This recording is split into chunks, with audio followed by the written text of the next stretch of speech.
व्रत था। एक साहूकार बहुत अमीर था, उसके पास धन की कोई कमी नहीं थी। साहूकार के पास सभी सुख और ऐश्वर्य के साधन थे, किंतु उसको एक ही दुख था कि उसके कोई औलाद नहीं थी। दिन रात वह इसी चिंता में लगा रहता और वह पुत्र पाने के लिए हर सोमवार को भगवान चंद्रदेव व शिव जी की पूजा करता। वह व्रत रखता था। साहूकार की भोलेनाथ के प्रति ऐसी भक्ति देखकर एक बार माँ पार्वती जी ने शिव जी से कहा, हे नाथ, ये साहूकार आपका अनन्य भक्त है और सदैव ही आपका व्रत और पूजा भक्ति भाव से किया करता है। आप कृपा करके इसकी मनोकामना को पूरी कर दें। पार्वती जी के ऐसा वचन सुनकर भोलेनाथ ने माँ गौरी से कहा, हे पार्वती, यह संसार एक कर्म क्षेत्र है। यहाँ जो भी जैसा कार्य करता है उसे वैसा ही फल मिलता है, अर्थात जैसा कार्य मनुष्य करता है वैसा ही परिणाम भोगता है। किंतु माता पार्वती आग्रह पूर्वक बोली, हे महादेव, यह आपका अनन्य भक्त है। यदि इसको कोई भी दुख है तो आपको उसे अवश्य दूर करना चाहिए। यदि आप अपने भक्तों की मनोकामनाएं पूरी नहीं करेंगे तो क्यों मनुष्य आपकी भक्ति सेवा व पूजन करेगा। पार्वती जी के इस आग्रह को सुनकर शिव जी ने कहा, हे शिवे, इस साहूकार के कोई पुत्र नहीं है, इसी कारण यह दिन रात चिंतित व दुखी रहता है। इसके भाग्य में संतान न होने पर भी मैं इसे पुत्र प्राप्ति के लिए वरदान देता हूँ, किंतु इसका पुत्र केवल 12 वर्ष तक ही जीवित रह सकता है, इसके बाद वह मर जाएगा। इससे अधिक मैं इस साहूकार के लिए कुछ नहीं कर सकता। यह सब बातें साहूकार सुन रहा था। उसे यह सारी बातें सुनकर न कोई खुशी हुई और न ही कोई दुख। वह पूर्व व्रत शिव की पूजा व व्रत करता रहा।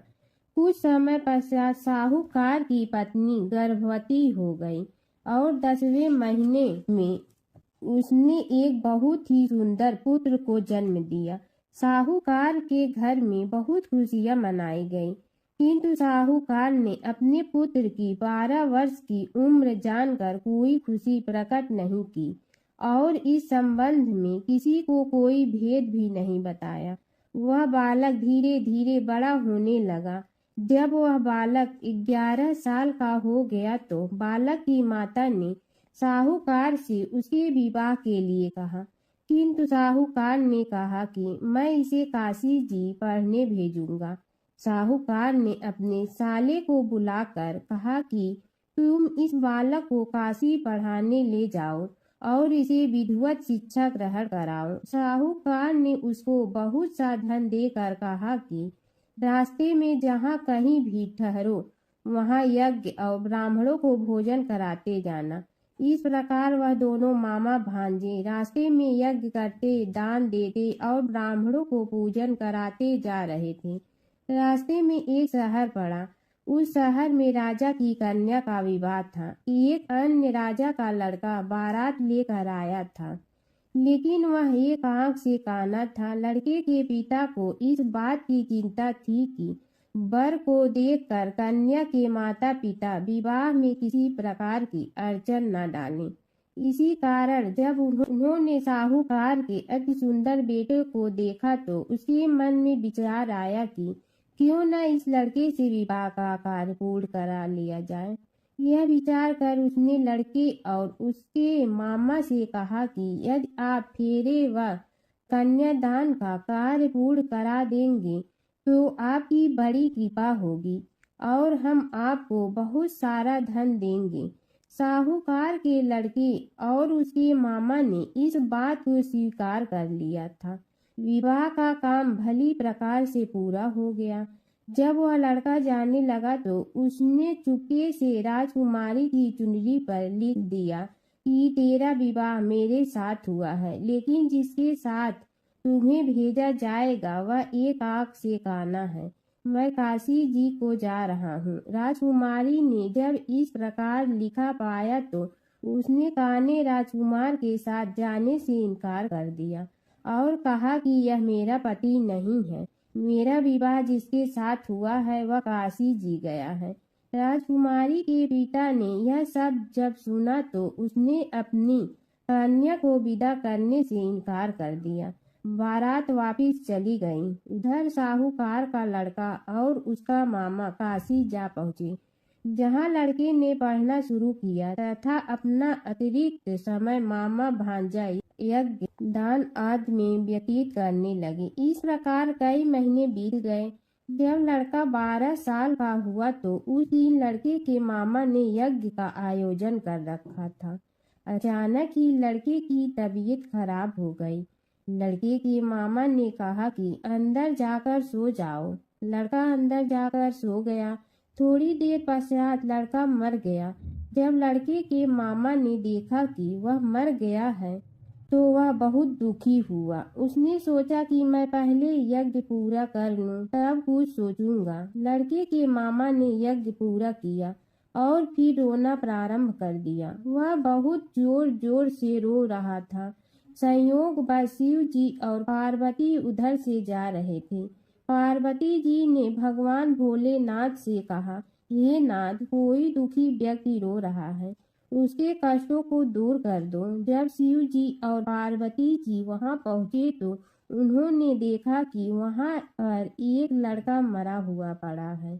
तब पार्वती ने देखते ही लड़के को पहचान लिया। पार्वती जी ने लड़के के मरने का कारण पूछा तो भोलेनाथ ने बताया, हे गौरी, इस लड़के की आयु इतनी ही थी, ये अपनी आय पूरी कर चुका है। तब पार्वती जी ने विनम्रता पूर्वक कहा, महाराज, कृपा करके आप इस लड़के को जीवित कर दीजिए, नहीं तो इसके माता पिता इसके वियोग में तड़प तड़प कर अपनी जान दे देंगे। माता पार्वती की बात सुनकर शिव जी ने लड़के को पुनः जीवित कर दिया।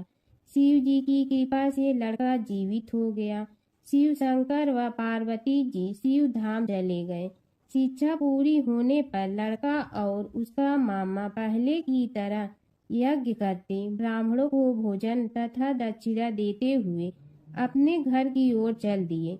रास्ते में दोनों उसी शहर में आए जहां पर उस लड़के की शादी हुई थी। वहां पहुंचकर दोनों ने यज्ञ करना शुरू कर दिया। जब वे दोनों यज्ञ कर रहे थे तो उसके लड़के के ससुर यानी वहां के राजा ने, जो उधर से घोड़े पर बैठकर अपने सेवकों के साथ जा रहा था, उसने लड़के को पहचान लिया। राजा ने महल में ले जाकर दोनों की खूब सेवा की। कुछ समय राजा के महल में रहने के बाद लड़के ने राजा से जाने की आज्ञा ली। राजा ने अपनी लड़की को लड़के के साथ विदा किया और साथ में बहुत सा धन एवं दास दासियों को भी भेजा। जब वे अपने शहर में आए तो लड़के के मामा ने कहा, पहले मैं तुम्हारे माता पिता को तुम्हारे आने की खबर सुना आता हूँ, तब तक तुम पत्नी सहित यहाँ आराम करो। ऐसा कहकर लड़के का मामा साहूकार को अपने पुत्र के आने की खबर देने चला गया। घर आकर उसने देखा कि उसके बहन और बहनोई छत पर बैठे हुए हैं और उन्होंने यह प्रण कर रखा है कि यदि उनका बेटा जीवित लौट आया तो वह छत से नीचे उतर आएंगे, नहीं तो छत से कूदकर अपने प्राण त्याग देंगे। लड़के के मामा ने जब यह समाचार उन्हें सुनाया कि उनका लड़का जीवित लौट आया है तो उन्हें विश्वास नहीं हुआ। तब लड़के के मामा ने शपथ खाकर कहा कि आपका पुत्र अपनी स्त्री और बहुत से धन और दास दासियों सहित घर आ गया है। तब साहूकार और उसकी पत्नी छत से नीचे उतर आए तथा प्रसन्नता के साथ अपने बेटे और बहू का स्वागत किया। सभी प्रसन्नता के साथ रहने लगे। इस प्रकार भक्ति भाव से जो भी प्राणी सोमवार के व्रत का पालन करता है तथा प्रेम पूर्वक इस कथा को सुनता या पढ़ता है तो उसके सभी कष्ट दूर होते हैं, सारी मनोकामनाएं पूर्ण होती हैं और इस लोक में सभी सुख सुविधाओं को भोग कर अंत में उसे शिवलोक की प्राप्ति होती है। इस प्रकार सोमवार के व्रत को 16 सोमवार तक करें। फिर उद्यापन करें। इस व्रत के प्रभाव से मानवों को सभी प्रकार के सुखों की प्राप्ति होती है। सोमवार व्रत कथा सुनने से मिलती है शिव पार्वती की कृपा। भोलेनाथ को प्रसन्न करने के लिए आप भी सोमवार का व्रत जरूर करें। तो शिव व्रत कथा को पढ़कर या सुनकर इस उपवास को पूर्ण करें। नारद पुराण के अनुसार सोमवार व्रत में व्यक्ति को प्रातः काल स्नान करके शिव जी को जल और बेलपत्र चढ़ाना चाहिए तथा शिव गौरी की पूजा करनी चाहिए। शिव पूजन के बाद सोमवार व्रत कथा सुननी चाहिए। इसके बाद केवल एक समय ही भोजन करना चाहिए। साधारण रूप से सोमवार का व्रत दिन के तीसरे पहर तक होता है। भगवान शिव और माता सती की कथा। दक्ष प्रजापति की सभी पुत्रियां गुणवती थीं, फिर भी दक्ष के मन में संतोष नहीं था। वे चाहते थे उनके घर में एक ऐसी पुत्री का जन्म हो जो सर्व शक्ति संपन्न हो एवं सर्व विजयिनी हो। अतः दक्ष एक ऐसी ही पुत्री के लिए तप करने लगे। तप करते करते अधिक दिन बीत गए तो भगवती आद्या ने प्रकट होकर कहा, मैं तुम्हारे तप से प्रसन्न हूँ। तुम किस कारण तप कर रहे हो? दक्ष ने तप करने का कारण बताया तो माँ बोली, मैं स्वयं पुत्री रूप में तुम्हारे यहाँ जन्म धारण करूँगी। मेरा नाम होगा सती। मैं सती के रूप में जन्म लेकर अपनी लीलाओं का विस्तार करूंगी। फलतः भगवती आद्या ने सती रूप में दक्ष के यहाँ जन्म लिया। सती दक्ष की सभी पुत्रियों में सबसे अलौकिक थी। सती ने बाल्यावस्था में ही कई ऐसे अलौकिक आश्चर्यचकित करने वाले कार्य कर दिखाई थी। इन्हें देखकर स्वयं दक्ष को भी विस्मयता होती रहती थी। जब सती विवाह योग्य हो गई तो दक्ष को उनके लिए वर की चिंता होने लगी। उन्होंने ब्रह्मा जी से इस विषय में परामर्श किया। ब्रह्मा जी ने कहा, सती आद्या की अवतार है। मैं आद्या आदि शक्ति और शिव आदि पुरुष है। अतः सती के विवाह के लिए शिव ही योग्य और उचित वर है। दक्ष ने ब्रह्मा जी की बात मानकर सती का विवाह भगवान शिव के साथ कर दिया। सती कैलाश में जाकर भगवान शिव के साथ रहने लगी। भगवान शिव के दक्ष के दामाद थे, किंतु किसी वजह से दक्ष के हृदय में भगवान शिव के प्रति बैर और विरोध भाव पैदा हो गया। एक बार देवलोक में ब्रह्मा ने धर्म के निरूपण के लिए एक सभा का आयोजन किया था। सभी बड़े बड़े देवता सभा में एकत्र हुए। भगवान शिव भी इस सभा में बैठे थे। सभा मंडल में दक्ष का आगमन हुआ। दक्ष के आगमन पर सभी देवता उठकर खड़े हो गए, पर भगवान शिव खड़े नहीं हुए। उन्होंने दक्ष को प्रणाम भी नहीं किया। फलतः दक्ष ने अपमान का अनुभव किया। केवल यही नहीं, उनके हृदय में भगवान शिव के प्रति ईर्ष्या की आग जल उठी। वे उनसे बदला लेने के लिए समय और अवसर की प्रतीक्षा करने लगे। एक बार सती और शिव कैलाश पर्वत पर बैठे हुए परस्पर वार्तालाप कर रहे थे। उसी समय आकाश मार्ग से कई विमान कनखल की ओर जाते हुए दिखाई पड़े। सती ने उन विमानों को देखकर भगवान शिव से पूछा, प्रभु ये सभी विमान किसके हैं और कहाँ जा रहे हैं? भगवान शंकर ने उत्तर दिया, आपके पिता ने बड़े यज्ञ का आयोजन किया है। समस्त देवता और देवांगनाएं इन विमानों में बैठकर उसी यज्ञ में सम्मिलित होने के लिए जा रहे हैं। इस पर सती ने दूसरा प्रश्न किया, क्या मेरे पिता ने आपको यज्ञ में सम्मिलित होने के लिए नहीं बुलाया? भगवान शंकर ने उत्तर दिया, आपके पिता मुझसे बैर रखते हैं, फिर वे मुझे क्यों बुलाने लगे? सती मन ही मन सोचने लगी, फिर बोली, यज्ञ के इस अवसर पर अवश्य मेरी सभी बहनें आएंगी। उनसे मिले हुए बहुत दिन हो गए। यदि आपकी अनुमति हो तो मैं भी अपने पिता के घर जाना चाहती हूँ। यज्ञ में सम्मिलित हो लूँगी और बहनों से भी मिलने का अवसर मिलेगा। भगवान शिव ने उत्तर दिया, इस समय वहाँ जाना उचित नहीं होगा। आपके पिता मुझसे बैर रखते हैं। हो सकता है वे आपका भी अपमान करें। बिना बुलाए किसी के घर जाना उचित नहीं होता है। इस पर सती ने प्रश्न किया, ऐसा क्यों? भगवान शिव ने उत्तर दिया, विवाहित लड़की को बिना बुलाए पिता के घर नहीं जाना चाहिए, क्योंकि विवाह हो जाने पर लड़की अपने पति की हो जाती है। पिता के घर से उसका संबंध टूट जाता है। लेकिन सती पीहर जाने के लिए हठ करती रही, अपनी बात बार बार दोहराती रही। उनकी इच्छा देखकर भगवान शिव ने पीहर जाने की अनुमति दे दी। उनके साथ अपना एक गढ़ भी साथ में भेज दिया। उस गढ़ का नाम वीरभद्र था। सती वीरभद्र के साथ अपने पिता के घर गई। घर में सती से किसी ने भी प्रेम पूर्वक वार्तालाप नहीं किया। दक्ष ने उन्हें देखकर कहा, तुम क्या यहाँ मेरे अपमान कराने आई हो? अपनी बहनों को तो देखो, वे किस प्रकार भांति के अलंकारों और सुंदर वस्त्रों से सुसज्जित हैं। तुम्हारे शरीर पर मात्र बाघांबर है। तुम्हारा पति शमशानवासी और भूतों का नायक है। वह तुम्हें बाघंबर छोड़कर और पहना ही क्या सकता है। दक्ष के कथन से सती के हृदय में पश्चाताप का सागर उमड़ पड़ा। वे सोचने लगी, उन्होंने यहाँ आकर अच्छा नहीं किया। भगवान ठीक ही कह रहे थे, बिना बुलाए पिता के घर भी नहीं जाना चाहिए। पर अब क्या हो सकता है, अब तो आ ही गई हूँ।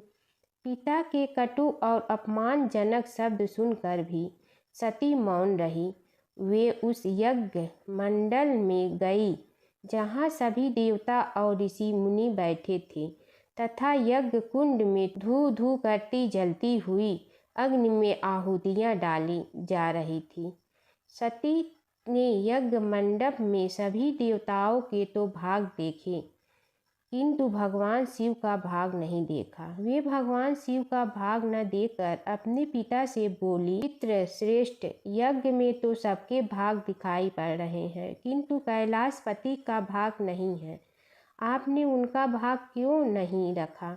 दक्ष ने गर्व से उत्तर दिया, मैं तुम्हारे पति शिव को देवता नहीं समझता। वह तो भूतों का स्वामी, नग्न रहने वाला और हड्डियों की माला धारण करने वाला है। वह देवताओं की पंक्ति में बैठने योग्य नहीं है। उसे कौन भाग देगा? सती के नेत्र लाल हो उठे। उनके मुखमंडल प्रलय के सूर्य की भांति तेजोदीप्त हो उठा। उन्होंने पीड़ा से तिलमिलाते हुए कहा, ओह, मैं इन शब्दों को कैसे सुन रही हूँ। मुझे धिक्कार है। देवताओं, तुम्हें भी धिक्कार है। तुम भी उन कैलाशपति के लिए इन शब्दों को कैसे सुन रहे हो? तो मंगल के प्रतीक हैं और जो क्षण मात्र में संपूर्ण सृष्टि को नष्ट करने की शक्ति रखते हैं। वे मेरे स्वामी हैं। नारी के लिए उसका पति ही स्वर्ग होता है। जो नारी अपने पति के लिए अपमानजनक शब्दों को सुनती है, नरक में जाना पड़ता है। पृथ्वी सुनो, आकाश सुनो और देवताओं तुम भी सुनो। मेरे पिता ने मेरे स्वामी का अपमान किया है। मैं अब एक क्षण भी जीवित रहना नहीं चाहती। सती अपने कथन को समाप्त करती हुई यज्ञ के कुंड में कूद पड़ी। जलती हुई आहुतियों के साथ उनका शरीर भी जलने लगा। यज्ञ मंडप में खलबली पैदा हो गई। हाहाकार मच गया। देवता उठकर खड़े हो गए। वीरभद्र क्रोध से कांप उठे। वे उछल उछल कर यज्ञ का विध्वंस करने लगे। यज्ञ मंडप में भगदड़ मच गई। देवता और ऋषि मुनि भाग खड़े हुए। वीरभद्र ने देखते ही देखते दक्ष का मस्तक काट कर फेंक दिया। समाचार भगवान शिव के कानों में भी पड़ा। वे प्रचंड आंधी की भांति कनखल जा पहुँचे। सती के जले हुए शरीर को देखकर भगवान शिव ने अपने आप को भूल गए। सती के प्रेम और उनकी भक्ति ने शंकर के मन को व्याकुल कर दिया। उन शंकर के मन को व्याकुल कर दिया जिन्होंने काम पर भी विजय प्राप्त की थी और जो सारी सृष्टि को नष्ट करने की क्षमता रखते थे। वे सती के प्रेम में खो गए, बेसुध हो गए। भगवान शिव ने उन्मत्त की भांति सती के जले हुए शरीर को कंधे पर रख लिया। वे सभी दिशाओं में भ्रमण करने लगे। शिव और सती के इस अलौकिक प्रेम को देखकर पृथ्वी रुक गई, हवा रुक गई, जल का प्रवाह ठहर गया और रुक गई। देवताओं की सांसें, सृष्टि व्याकुल हो उठी। सृष्टि के प्राणी पुकारने लगे, त्राहि माह त्राहि माम। भयानक संकट उपस्थित देखकर सृष्टि के पालन भगवान विष्णु आगे बढ़े। वे भगवान शिव की वे सुधि में अपने चक्र से सती के एक एक अंग को काट काट कर गिराने लगे। धरती पर 51 स्थानों में सती के अंग कट कट कर गिरे। जब सती के सारे अंग कट कर गिर गए तो भगवान शिव पुनः अपने आप में आए। जब वे अपने आप में आए तो पुनः सृष्टि के सारे कार्य चलने लगे। धरती पर जिन 51 स्थानों में सती के अंग कट कट कर गिरे थे, वे ही स्थान आज शक्तिपीठ माने जाते हैं। आज भी उन स्थानों में सती का पूजन होता है, उपासना होती है तथा शिव और सती का प्रेम, शिव और सती के प्रेम ने उन्हें अमर और वंदनीय बना दिया। एक बार भगवान शिव तथा माता पार्वती नर्मदा नदी के किनारे बैठे थे। वहां माता पार्वती ने भगवान शिव से समय व्यतीत करने के लिए चौपड़ खेलने को कहा।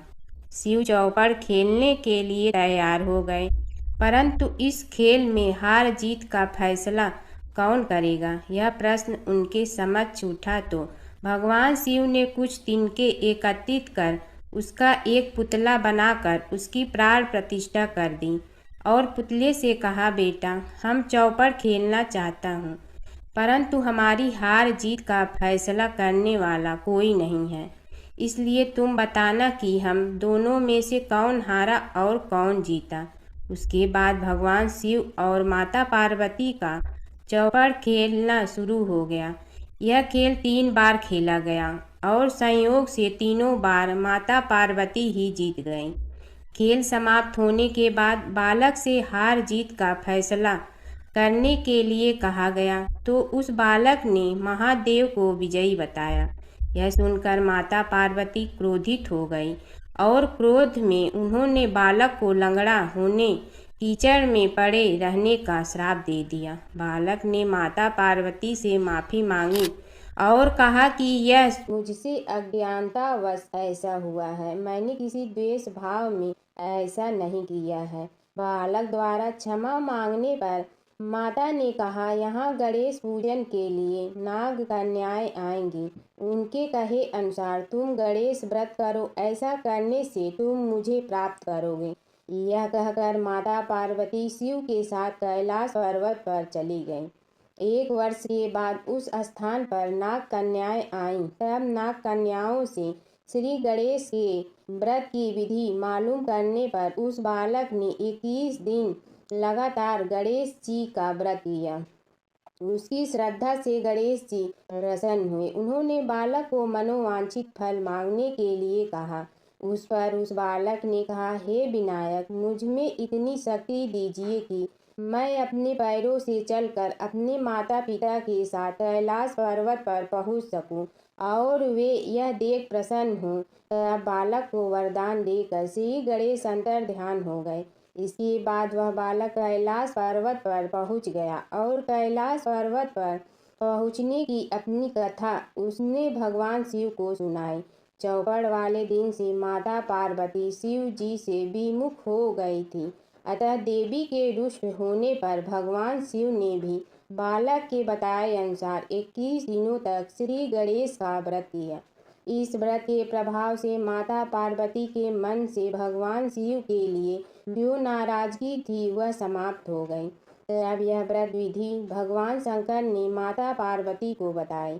यह सुनकर माता पार्वती के मन में भी अपने पुत्र कार्तिकेय से मिलने की इच्छा जागृत हुई।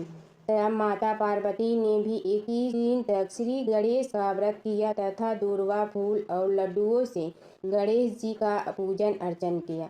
व्रत के 21वें दिन कार्तिकेय स्वयं माता पार्वती जी से आ मिले। उस दिन से श्री गणेश चतुर्थी का यह व्रत समस्त मनोकामनाओं की पूर्ति करने वाला व्रत माना जाता है। इस व्रत को करने से मनुष्य के सारे कष्ट दूर होकर मनुष्य को समस्त दुख सुख सुविधाएं प्राप्त होती हैं। पौराणिक कथा के अनुसार एक बार माता पार्वती ने अपने शरीर पर लगी हल्दी उतार कर एक बालक का पुतला बनाया और दिव्य शक्तियों से उसमें प्राण डाल दिए। माता पार्वती ने उस बालक का नाम विनायक रखा। इसके बाद माता पार्वती जब स्नान के लिए जाने लगी तो उन्होंने विनायक से कहा कि तुम द्वार पर बैठो और किसी को अंदर मत आने देना। भगवान गणेश ने माता की आज्ञा का पालन करते हुए किसी को अंदर नहीं जाने दिया। भगवान शिव को भी गणेश जी ने माँ पार्वती के कहने पर बाहर ही रोक दिया, जिससे भगवान शिव क्रोधित हो गए। भोलेनाथ को यह नहीं पता था कि गणेश जी कौन हैं और उन्होंने अपने त्रिशूल से उनका सिर धड़ से अलग कर दिया। यह देखकर माँ पार्वती रोने लगती हैं और बहुत क्रोधित हो जाती हैं। माँ पार्वती भगवान शिव को गणेश जी को फिर से जीवित करने को कहती हैं। भगवान शिव अपने गणों से कहते हैं कि जाओ और उत्तर दिशा में जो सबसे पहले सिर दिखे उसे लेकर आओ।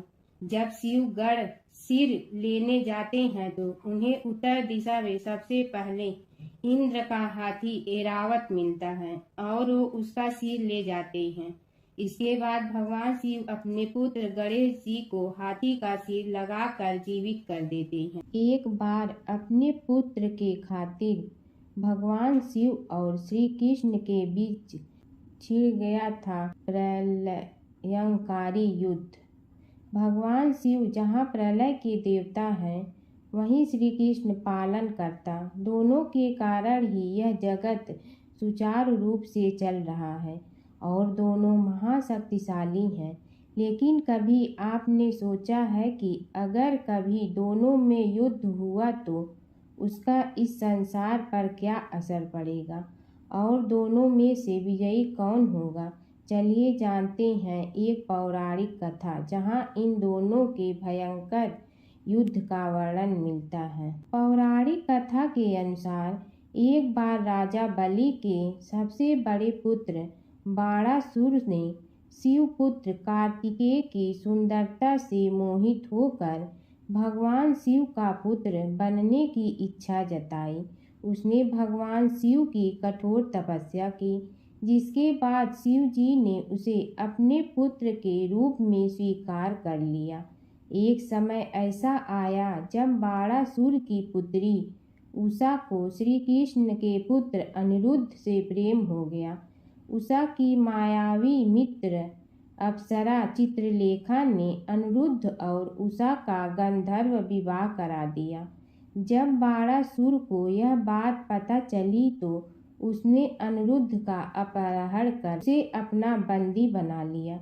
फिर क्या था, श्री कृष्ण ने अपनी पूरी सेना के साथ बाणासुर की नगरी पर धावा बोल दिया। श्री कृष्ण और बाणासुर का युद्ध।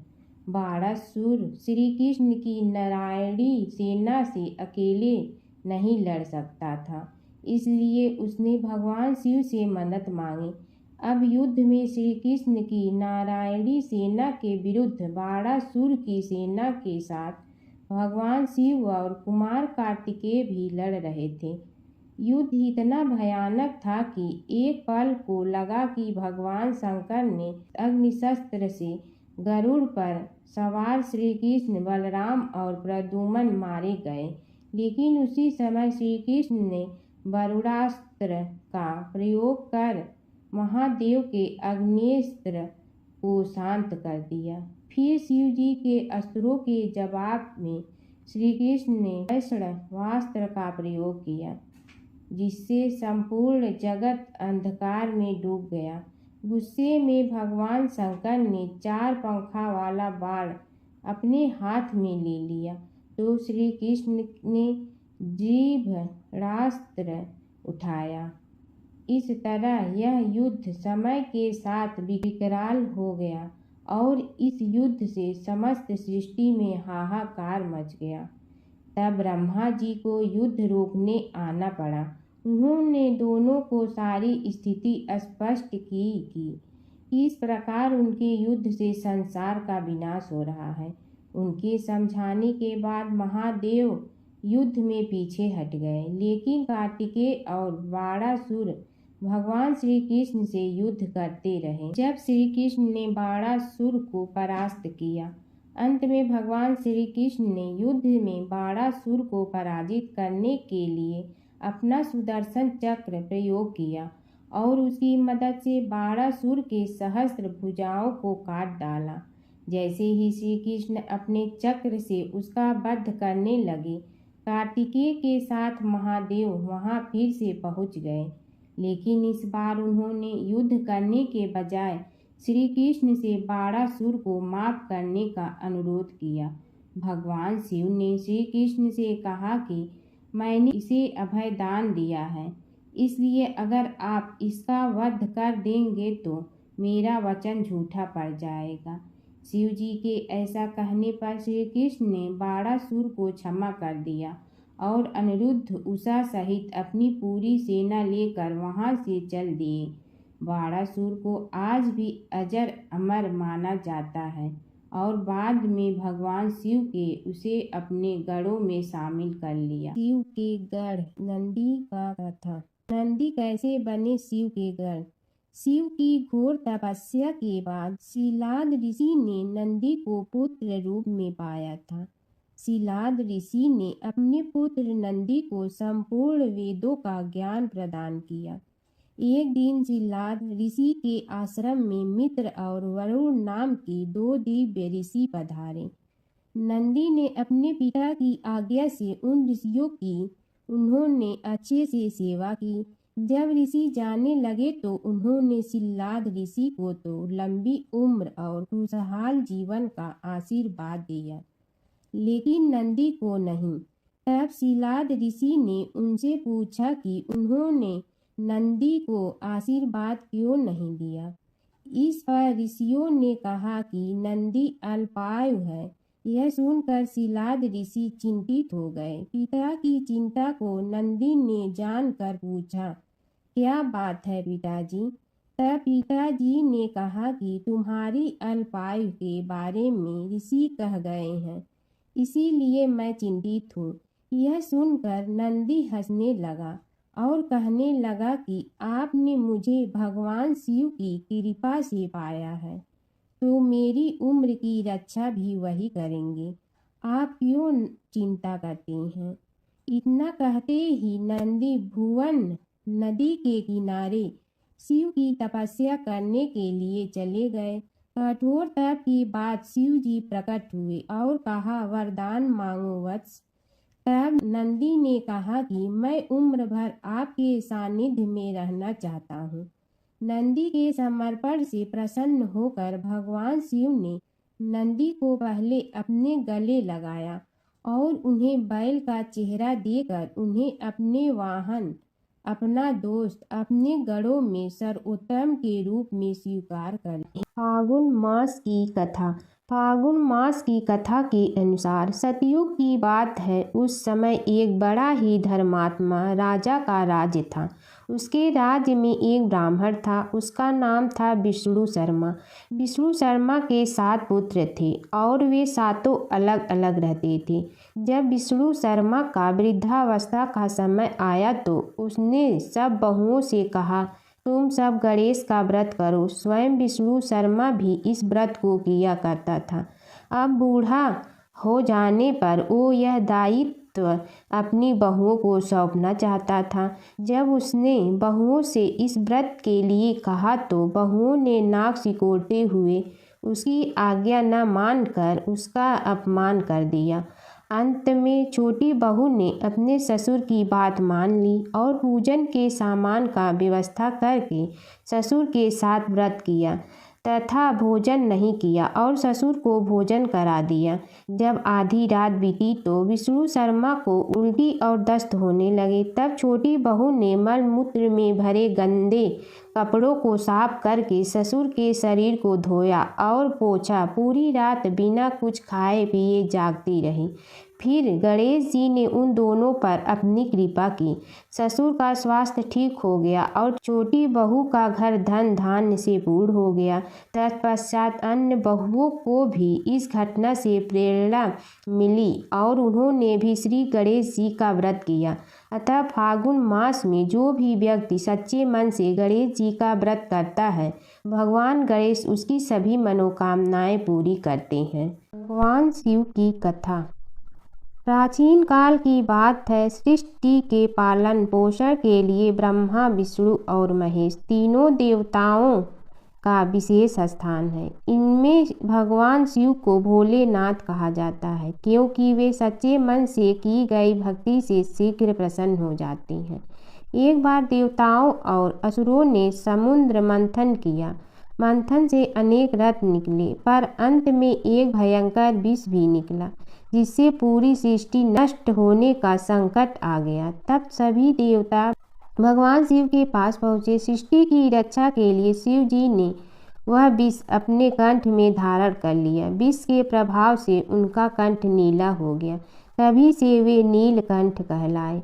माता पार्वती ने विष को कंठ से नीचे न जाने दिया, जिससे शिव जी की रक्षा हुई। इस महान त्याग से शिव जी ने यह संदेश दिया कि दूसरों की भलाई के लिए त्याग करना ही सच्चा धर्म है। भगवान शिव ध्यान, तपस्या और वैराग्य के प्रतीक है। वे कैलाश पर्वत पर निवास करते हैं, भस्म धारण करते हैं और गले में नाग रखते हैं। उनका डमरू सृष्टि की ध्वनि का प्रतीक है और त्रिशूल शक्ति व संतुलन का। विष्णु जी की कथा। फाल्गुन मास हिंदू पंचांग का अत्यंत पवित्र महीना माना जाता है। यह मास भक्ति, आनंद और मुक्ति का प्रतीक है। इस मास में भगवान श्री हरि विष्णु की पूजा विशेष फलदायी होती है। प्राचीन काल की बात है, एक नगर में धर्मपाल नाम का एक निर्धन किंतु अत्यंत धर्मनिष्ठ व्यक्ति रहता था। वह न तो अधिक पूजा पाठ जानता था और न ही उसके पास धन था, परंतु उसके हृदय में भगवान विष्णु के प्रति अपार श्रद्धा थी। फाल्गुन मास के आने पर वह प्रतिदिन प्रातः स्नान कर भगवान विष्णु का स्मरण करता और तुलसी दल अर्पित करता। होली के दिनों में जब लोग रंग उत्सव में मग्न रहते, तब भी वह हरि नाम का जाप करता रहता। एक दिन किसी कारणवश वह पूजा न कर सका। मन में ग्लानि हुई और रात को उसने भगवान विष्णु से क्षमा याचना की। उसी रात उसे स्वप्न में विष्णु ने दर्शन दिए और कहा, हे भक्त, फाल्गुन मास में जो भी व्यक्ति श्रद्धा से मेरा स्मरण करता है, मैं उसके सभी पाप हर लेता हूँ। भक्ति में विधि नहीं, भाव प्रधान होता है। कुछ समय बाद धर्मपाल के जीवन की सभी कठिनाइयाँ दूर हो गई। उसके घर में सुख, शांति और समृद्धि आ गई। अंत समय में उसे वैकुंठ लोक की प्राप्ति हुई। भगवान शिव और कृष्ण जी की कथा हिंदू धर्म में महत्वपूर्ण स्थान रखती है। ये कथाएं अक्सर एक दूसरे से जुड़ी हैं, जिनमें शिव को कृष्ण का भक्त और कृष्ण को शिव का आराध्य बताया गया है। पुराणों में शिव और कृष्ण के कई लीलाओं का वर्णन है। कृष्ण के दर्शन के लिए शिव का साधु वेश में गोकुल जाना। एक पौराणिक कथा के अनुसार भगवान शिव एक साधु का वेश धारण करके गोकुल में कृष्ण के दर्शन के लिए गए थे। मैया यशोदा ने उन्हें भिक्षा देने के लिए आई, लेकिन शिव ने कृष्ण के दर्शन के अलावा कुछ भी स्वीकार करने से इनकार कर दिया। यशोदा ने पहले तो मना कर दिया, लेकिन बाद में पूर्णमासी काकी के समझाने पर उन्होंने कृष्ण को साधु के सामने प्रकट किया। शिव ने कृष्ण के दर्शन किए और उनके चरणों की छाप छोड़कर चले गए। यशोदा और नंद राय समझ गए कि यह कोई साधारण साधु नहीं था, बल्कि कोई दिव्य पुरुष था। नारद मुनि का घमंड। एक बार नारद मुनि को अपने ज्ञान और भक्ति पर घमंड हो गया। कृष्ण ने नारद मुनि की परीक्षा लेने के लिए उन्हें एक गांव में भेजा। जहाँ एक महिला अपने पति के बीमार होने पर बहुत दुखी थी। नारद मुनि ने महिला को समझाया कि वह भगवान से प्रार्थना करे, लेकिन महिला ने कहा कि वह अपने पति को कष्ट में नहीं देख सकती। तब नारद मुनि ने राधा से मिलने का फैसला किया।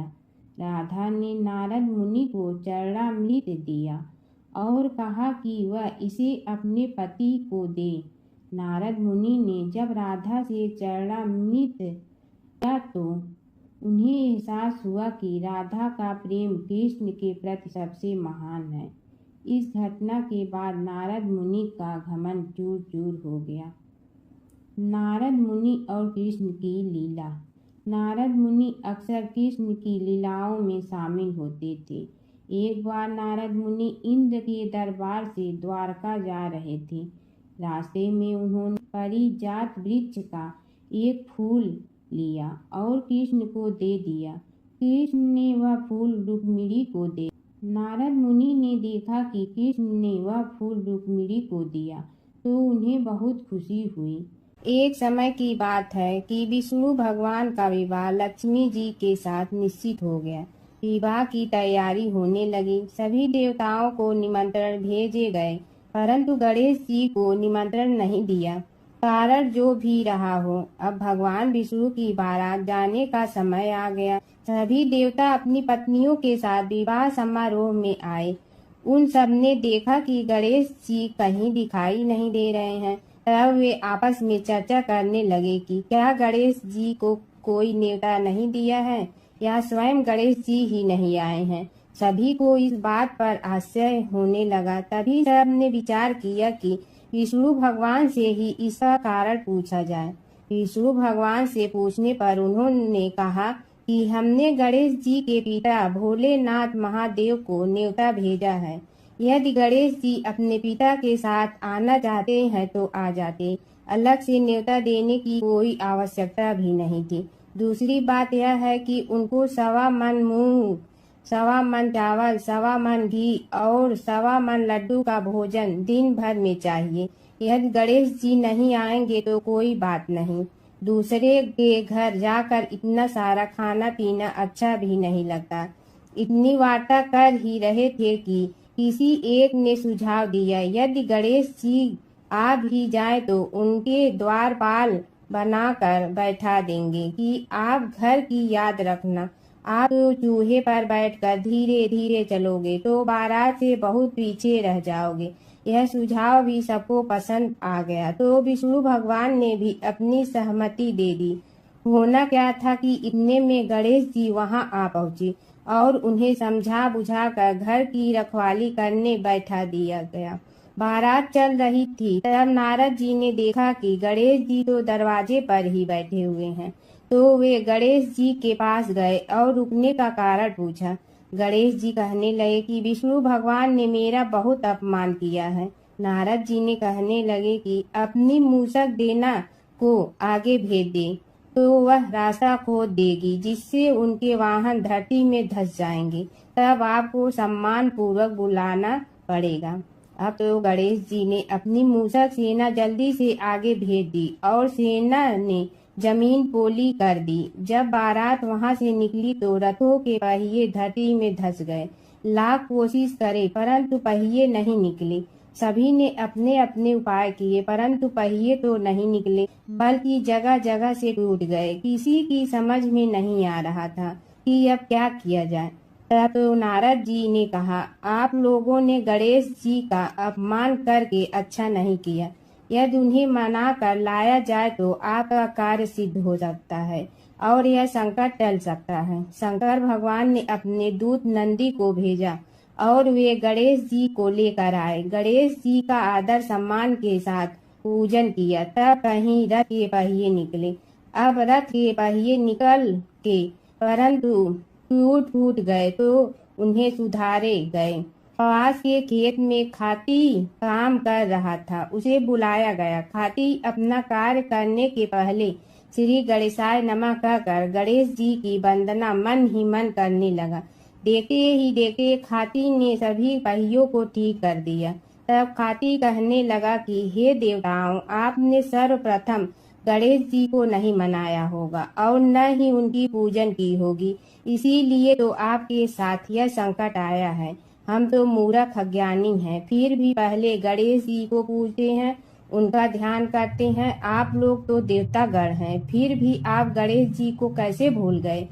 अब आप लोग भगवान श्री गणेश जी की जय बोल कर जाएं तो आपके सब काम बन जाएंगे और संकट कट जाएंगे।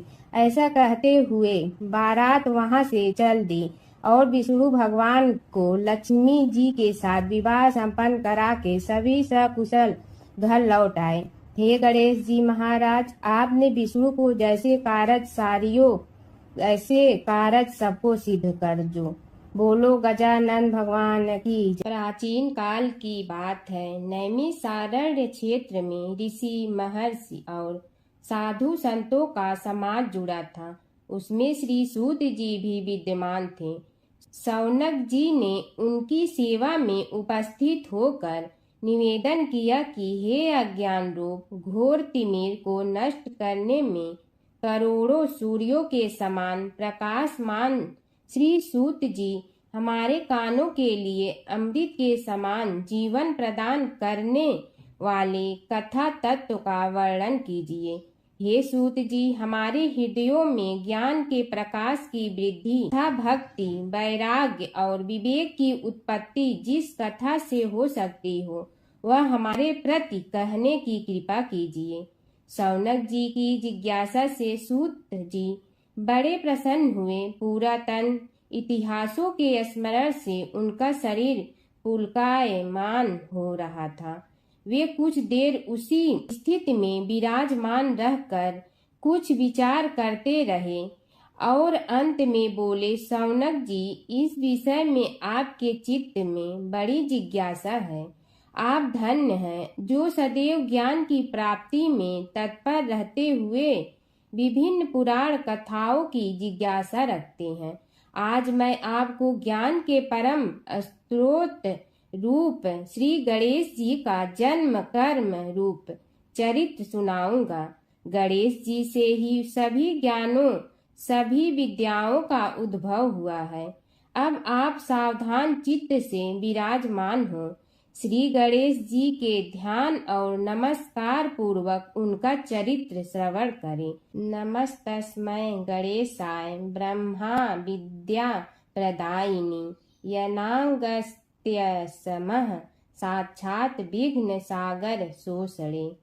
कैसे हैं वे श्री गणेश जो सभी प्रकार की ब्रह्म विद्याओं को प्रदान करने वाले, अर्थात ब्रह्मा के सगुण और निर्गुण स्वरूप पर प्रकाश डालने और जीव ब्रह्मा का अभेद प्रतिपादन करने वाली विद्याओं के दाता हैं। वे विघ्नों के समुद्रों को महर्षि अगस्त के समान शोषण करने में समर्थ हैं, इसलिए उनका नाम विघ्न सागर शोषक के नाम से प्रसिद्ध है। मैं उन भगवान श्री गणेश जी को नमस्कार करता हूँ।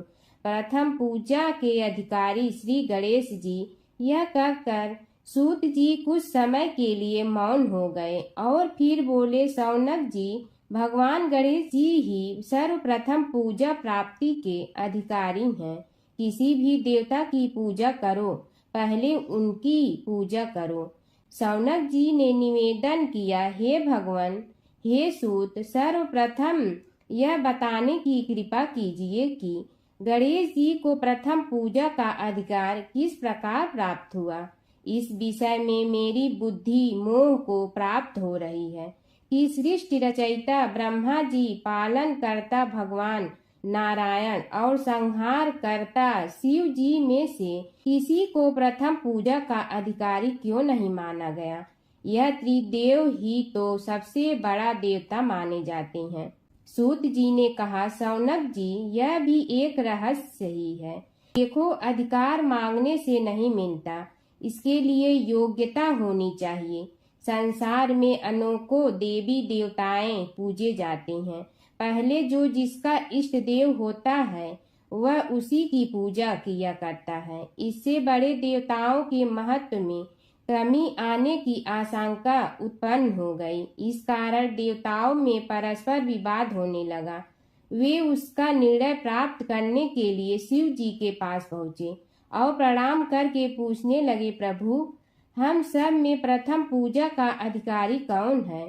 शिव जी सोचने लगे कि किसे प्रथम पूजा का अधिकारी माने। तभी उन्हें एक युक्ति सूझी। बोले, देवगण, इसका निपटारा बातों से नहीं तथ्यों से होगा। इसके लिए एक प्रतियोगिता रखनी होगी, शिव की परिक्रमा करने की प्रतियोगिता। देवगण उनका मुख देखने लगे, शंकित हृदय से सोचने लगे कि कैसी प्रतियोगिता रहेगी। यह शिव जी ने उनके मन के भाव ताड़ लिए, इसलिए सांत्वना भरे शब्दों में बोले, घबराओ मत, कोई कठिन परीक्षा नहीं ली जाएगी। बस इतना ही कि सभी अपने अपने वाहनों पर चढ़कर संसार की परिक्रमा करो और फिर यहाँ लौट आओ। जो पहले लौटेगा वही सर्वप्रथम पूजा का अधिकारी होगा।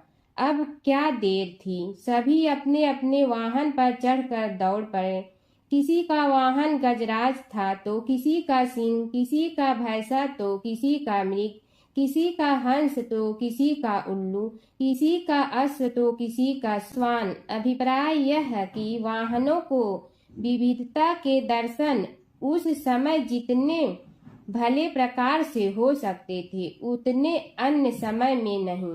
सबसे गया बीता वाहन गणेश जी का था मूषक, उससे चूहा भी कहते हैं। ऐसे वाहन के बल भरोसे इस प्रतियोगिता में सफल होना तो क्या, सम्मिलित होना भी हास्यास्पद है।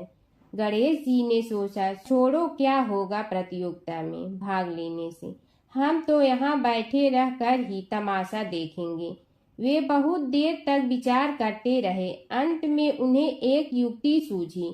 शिव जी स्वयं ही जगदाता हैं, यह संसार उन्हीं का प्रतिबिंब है, तब क्यों न इन्हीं की परिक्रमा कर ली जाए। इनकी परिक्रमा करने से ही संसार की परिक्रमा हो जाएगी। ऐसा निश्चय कर उन्होंने मूषक पर चढ़कर शिव जी की परिक्रमा की और उनके समक्ष जा पहुँचे। शिव जी ने कहा, तुमने परिक्रमा पूर्ण कर ली? उन्होंने उत्तर दिया, जी हाँ। शिव जी सोचने लगे कि इसे तो यहीं घूमते हुए देखा, फिर परिक्रमा कैसे कराया। देवताओं का परिक्रमा करके लौटना आरंभ हुआ और उन्होंने गणेश जी को वहां बैठे देखा तो माथा ठनक गया। फिर भी साहस करके बोले, अरे तुम विश्व की परिक्रमा के लिए नहीं गए? गणेश जी ने कहा, अरे मैं कब का यहाँ आ गया। देवता बोले, तुम्हें तो कहीं भी नहीं देखा। गणेश जी ने उत्तर दिया, देखते कहाँ से, समस्त संसार शिव जी में विद्यमान है। इनकी परिक्रमा करने से ही संसार की परिक्रमा पूर्ण हो गई। सूत जी बोले, शौनक, इस प्रकार गणेश जी ने अपनी बुद्धि के बल पर ही विजय प्राप्त कर ली। उनका कथन सत्य था, इसलिए कोई विरोध करता भी तो कैसे। बस उसी दिन से गणेश जी की प्रथम पूजा होने लगी। जय शिव ओंकारा प्रभु, जय शिव ओंकारा, ब्रह्मा विष्णु सदाशिव अर्धांगी धारा। जय शिव ओंकारा, एकानन चतुरानन पंचानन राजे, हंसासन गरुड़ासन वृषवाहन साजे। जय शिव ओंकारा, दो भुज चार चतुर भुज दस भुज अति सोहे, तीनों रूप निरखते त्रिभुवन जन मोहे। जय शिव ओंकारा, अक्षमाला बनमाला मुंडमाला धारी, चंदन मृग मद सोहे भोले शुभकारी। जय शिव ओंकारा, श्वेतांबर पीतांबर बागंबर अंगे, ब्रह्मादिक सनकादिक प्रेतादिक संगे जय शिव ओंकारा। करके मध्य कमंडलु और त्रिशूलधारी सुखकारी दुखहारी जग पालनकारी जय शिव ओंकारा। ब्रह्मा विष्णु सदा शिव जानत अविवेका रणवाचर में शोभित ए तीनों एका जय शिव ओंकारा। त्रिगुण स्वामी जी की आरती जो कोई नर गावे कहत शिवानंद स्वामी मन वांछित फल पावे जय शिव ओंकारा। प्रभु जय शिव ओंकारा।